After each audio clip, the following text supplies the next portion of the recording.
Здравствуйте, дорогие друзья! Сегодня я покажу вам, как с помощью моих устройств можно соединить несколько нитей в одну и намотать ее в клубок. Иногда это называют миксом. Для выполнения этой операции я использую держатели клубков или бобин, натяжители нитей для держателей, счетчик измерения длины пряжи и моталку. Сначала соберем секции держателей клубков.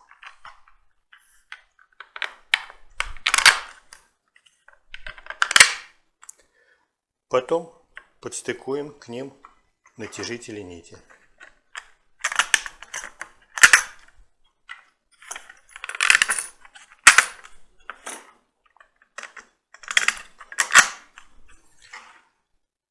Оденем оси.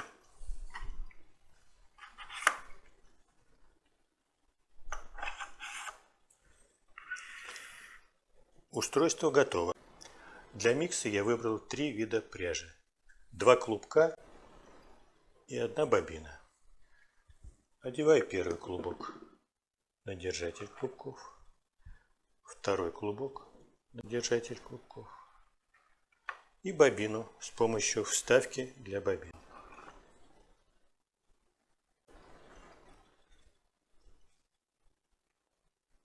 Теперь заправлю нити в нити натяжителя. Первый клубок,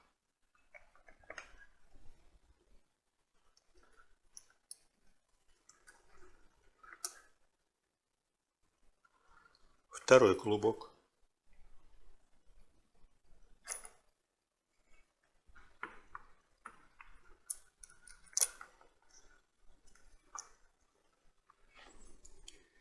и третья нитка с бобины.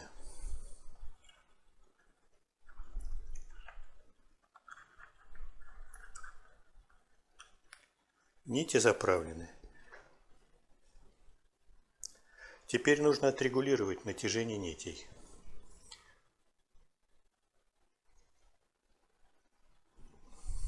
Вот эта ниточка слабо, ее надо подтянуть.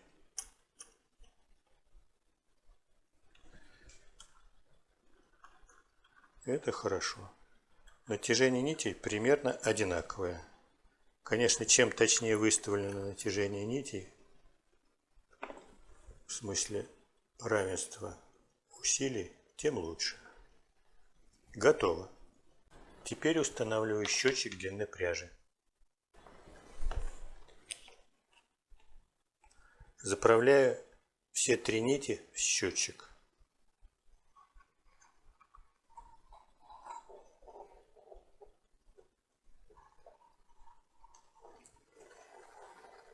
Счетчик заправлен. Теперь устанавливаю моталку и заправляю в нее нить.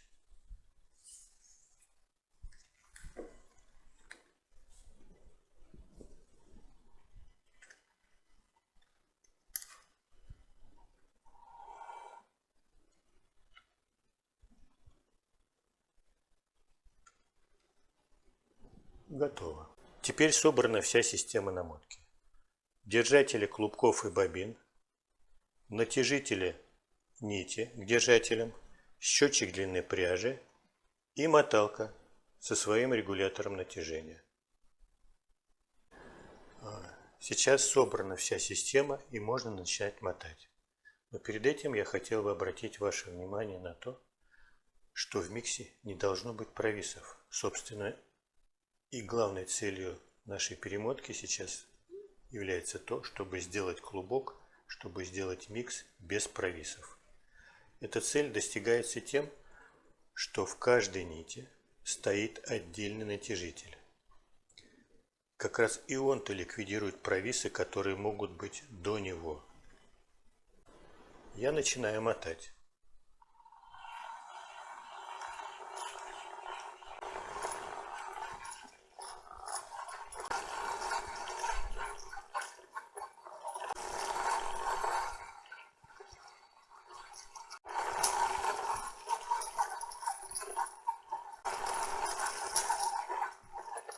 Один из 3 клубков закончился, поэтому я остановил намотку.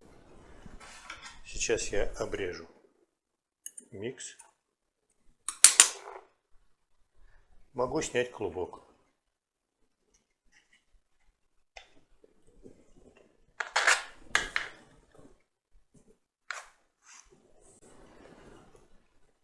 Вот такой микс получился. Вы видите, все ниточки ровно намотаны, провисаний нет. В клубке 203 метра. Таким образом, в этом мотке 202 метра. Теперь я его взвешу. Вес мотка 203 грамма. 203 метра в нем. Тогда плотность равна вес, деленный на длину. 203 разделить на 203, это значит, что плотность равна единичке. То есть в одном метре этой пряжи, этого микса, веса 1 грамм. Тогда в 100 граммах этого микса будет 100 метров. И для того, чтобы не забыть, что это за пряжа, я сделаю на ней бирочку небольшую. Возьму обычный столярный скотч, прилеплю на конец нитки его и запишу, что в этом клубке 203 метра и вес 203 грамма. И я хотел сделать небольшое замечание относительно способа сматывания пряжи или с клубка, или с бобин. Когда вы сматываете вот таким образом нить, она не меняет свои свойства. Если же вы нить сдергиваете с клубка, то она получает дополнительное скручивание. Какое? Вот я фиксирую начало и один виток сдергиваю. На этом расстоянии, равном длине окружности вокруг клубка, нить получает дополнительно одну скрутку. То же самое происходит и на бобине. Когда я сдергиваю с бобины нитку, то на каждом сброшенном витке нитка получает одну скрутку. Обратите внимание, что в начале бобина имеет большой диаметр, и количество скруток на единицу длины не такое большое. В конце диаметр бобины уменьшается, и на единицу длины нити я получаю большее количество скруток. И если мы нить сдергиваем с бобины, мы изменяем ее свойства. Мы дополнительно ее скручиваем или раскручиваем, в зависимости от того, как она на фабрике была сделана и в какую сторону была закручена. И выходит, что в начале бобины нить скручена в результате сматывания слабо, к концу бобины количество скруток увеличивается. То есть свойства нити по своей длине в начале и в конце бобины меняются. Это нехорошо. Поэтому нить нужно сматывать с клубка из бобины. Тогда ее свойства, фабричные свойства, не меняются. Сегодня для намотки я использовал моталку горизонтального типа. Раньше в своих видео я показывал моталку вертикального типа. В следующий раз я вам расскажу, в чем их различие, где лучше применять одну, а где лучше применять другую моталку. Спасибо, что досмотрели видео до конца. Если понравилось, ставьте лайки, подписывайтесь на мой канал. До свидания.